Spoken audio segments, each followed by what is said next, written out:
Linear speed and angular speed are concepts that seem fairly simple but can be a little bit tricky.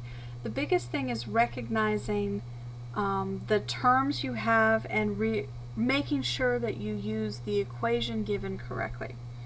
So first and foremost, we have this funny looking V which represents linear speed. The R is going to represent radians. Now, in this case, when we're talking about radians, specifically we are talking about the distance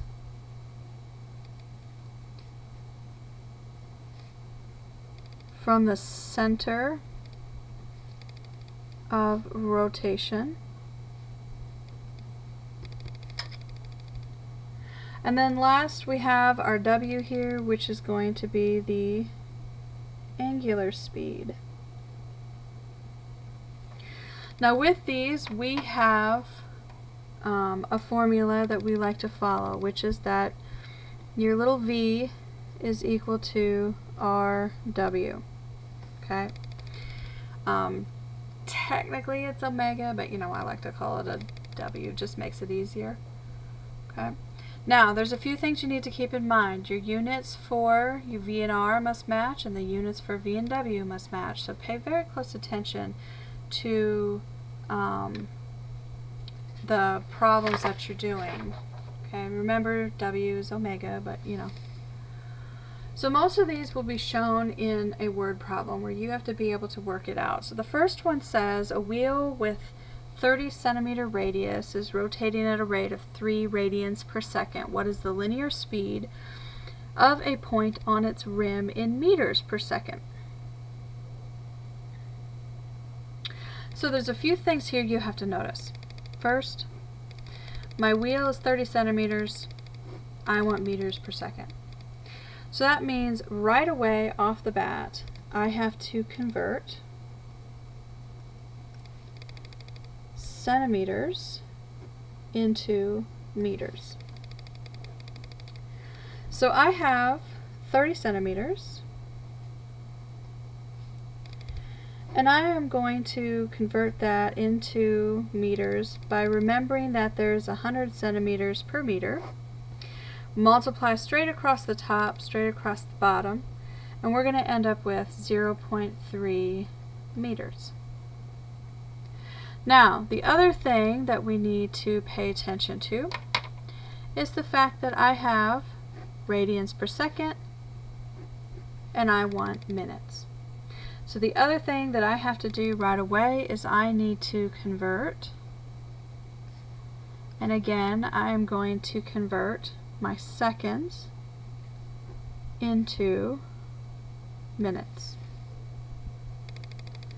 So here I have 3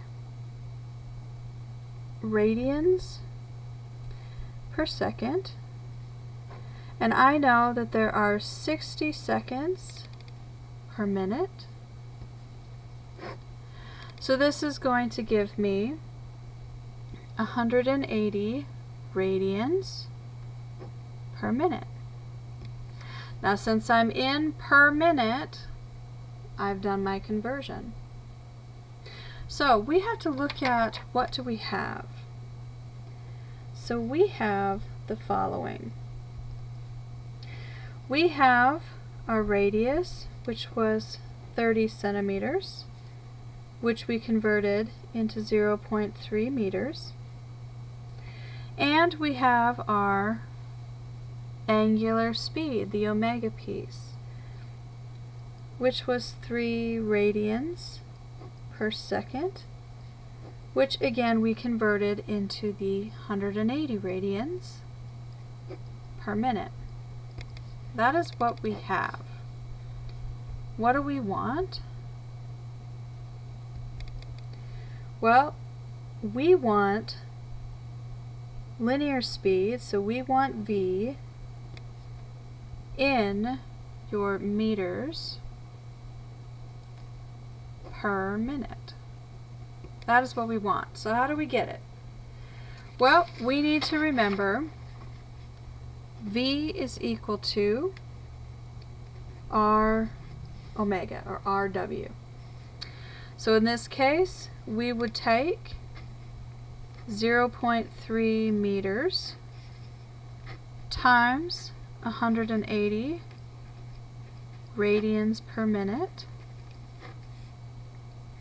And in this case, this is going to give us 54 meters per minute.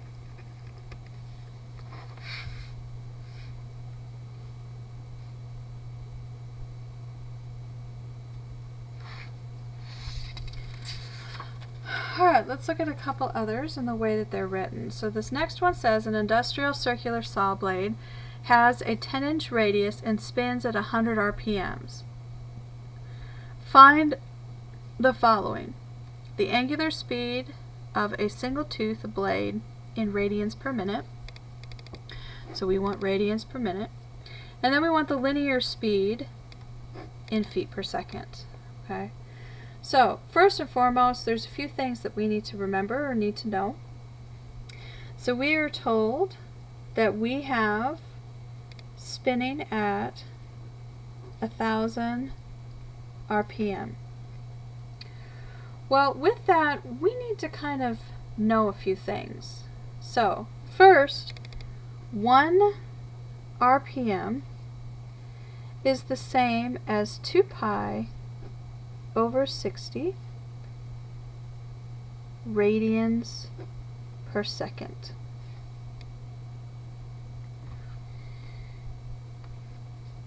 Now with that, we need to do a little bit of conversion because we want to know per minute.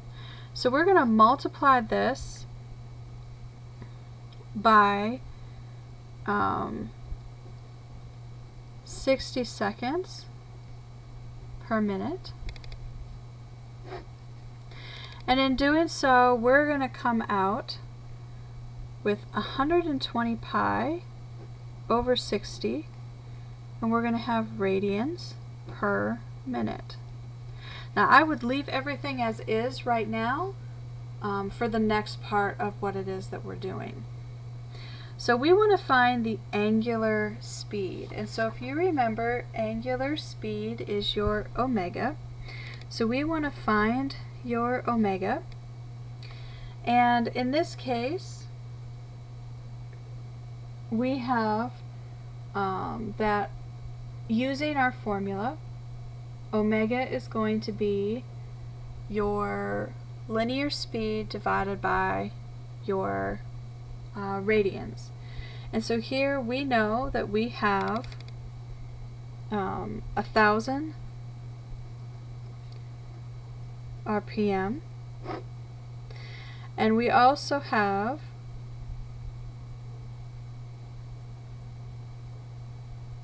2 pi radians per minute. So in this case, this is going to be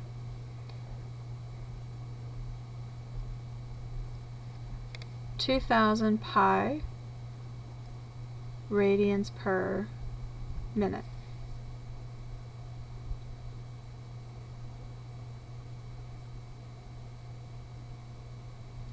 Now with that, we have to be able to calculate your linear speed in feet per second. So one of the first things that we need to do is we need to convert inches into feet. So here I have 10 inches, and I'm going to convert that into feet. So remember, 1 foot is the same as 12 inches. So when we do that, we're going to end up with 10 over 12 feet, which we can reduce down to 5 over 6 feet. Now, the other thing that I have is we need to convert our speed here. We have this 1,000 RPMs, that we need to convert by using our measures. So we have 2 pi over 60 radians per second.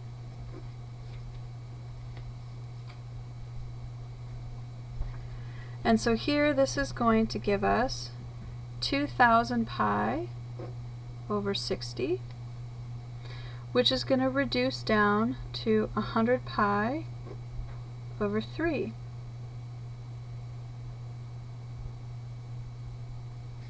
And this is going to be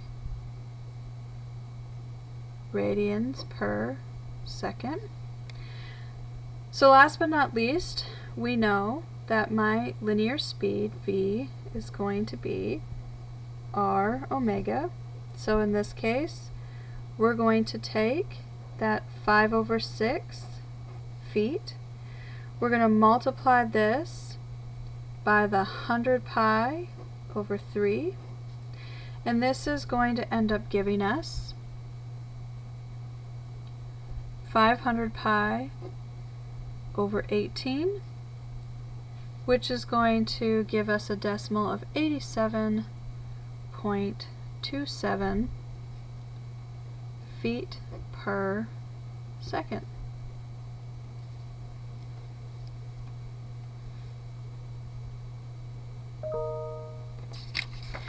Now, the very last one we have is it says we have a horse is tethered and urged to trot such that it completes a circular path every 5 seconds.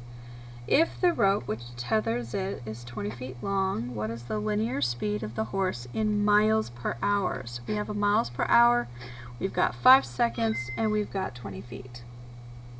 So, first and foremost, what are we talking about? We've got kind of this circular thing going on, and the tether is going from the center out to the outer side, and we're saying that this is 20 feet here. So, first and foremost, I need to be able to convert, and I'm going to go from feet into miles. So I have 20 feet, and I know that 1 mile is the same as 5,280 feet. So when I do that conversion, I get 0.003788 miles. And so I also know that my angular speed is going to be my theta divided by t. And in this case, what we're looking at is that t here is going to be time. And so we gave you time as every 5 seconds. Okay, so when we're talking about a complete circular path, we are talking about 2 pi over 5 seconds. So that is how fast the horse is actually going.